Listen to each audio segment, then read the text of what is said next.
সবাইকে নমস্কার। প্রথমেই আপনাদেরকে আপনারা অতি অল্প সময়ে আপনারা বার্তা পেয়ে আমাদের এই সাংবাদিক সম্মেলনে উপস্থিত হয়েছেন। প্রদেশ যুব মোর্চার পক্ষ থেকে আপনাদের প্রত্যেককে আন্তরিক শুভেচ্ছা অভিনন্দন জ্ঞাপন করছি।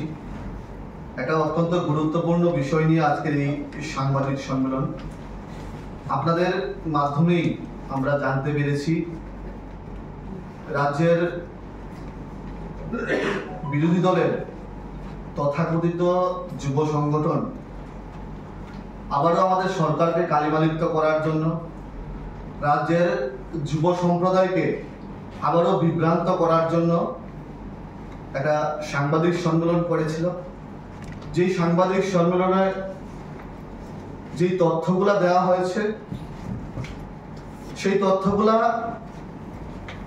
যুবকদেরকে বিভ্রান্ত করার জন্য তথ্য দেওয়া হয়েছে। এই তথ্যগুলোর সঙ্গে বাস্তবের কোনো মিল নেই। যুবকদের জন্য যদি কোনো সরকার কাজ করে থাকে, সেই সরকার ভারতীয় জনতা পার্টির নেতৃত্বে সরকার। আমরা বিগত দিনে সরকার দেখেছি, বর্তমানও 7 বছর ধরে বিকাশমুখী সরকার দেখছি। যে সরকার যুবকদের কথা মাথায় রেখে বিভিন্ন ধরনের কাজ করছে এবং যুবকদেরকে চাকরি দেওয়ার ক্ষেত্রে একটা সদর্থক ভূমিকা আমাদের সরকার পালন করছে। ওনারা বলেছেন আমাদের সরকার নাকি চাকরির বিভিন্ন নিয়োগ প্রক্রিয়া ঝুলিয়ে রেখেছে। এই বিষয়ে আমি আপনাদের কাছে একটা ছোট্ট বিষয়, আপনাদের হাতে একটা নোটিফিকেশন নিশ্চয়ই দেওয়া হয়েছে, আমি একটা বিষয় আপনাদের সামনে তুলে ধরতে চাই। 2003-এর বিধানসভা নির্বাচনকে সামনে রেখে যুবকদেরকে মিছিলে হাঁটানোর জন্য 2002-এ একটা নোটিফিকেশন দেওয়া হয়েছিল চাকরি, কিন্তু মিছিলে হাঁটিয়েছে 2003-এর নির্বাচনের পরে কিন্তু চাকরি দেওয়া হয়নি।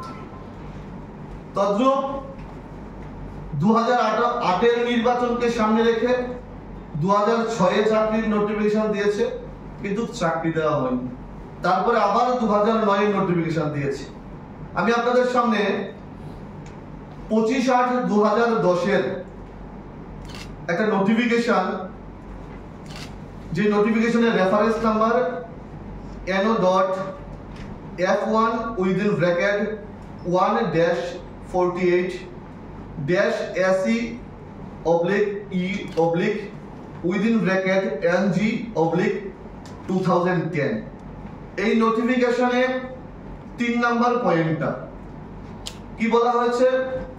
The BSc Pure Science and BSc Bioscience candidates who submitted applications for the post of graduate teacher in the year 2002, 2006 and 2009 need not apply again now for the above post.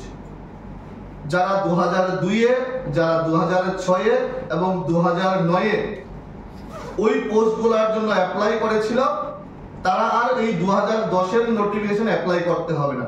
আবারও পরবর্তী নির্বাচনকে সামনে রেখে যুবকদেরকে মিছিলে হাঁটানোর জন্য, বিভ্রান্ত করার জন্য, যুবকদেরকে রাস্তায় নামানোর জন্য এরকম নোটিফিকেশন দেওয়া হয়েছিল। তো কারা ঝুলিয়ে রাখছিল চাকরিগুলা?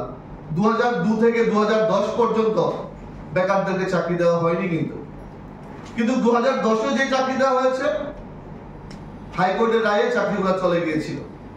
এটা আমাদের জানতে হবে, এটা আমাদের বুঝতে হবে। এই তথ্যগুলো দেওয়ার জন্য আজকে আমরা এই সাংবাদিক সম্মেলনে উপস্থিত হয়েছি।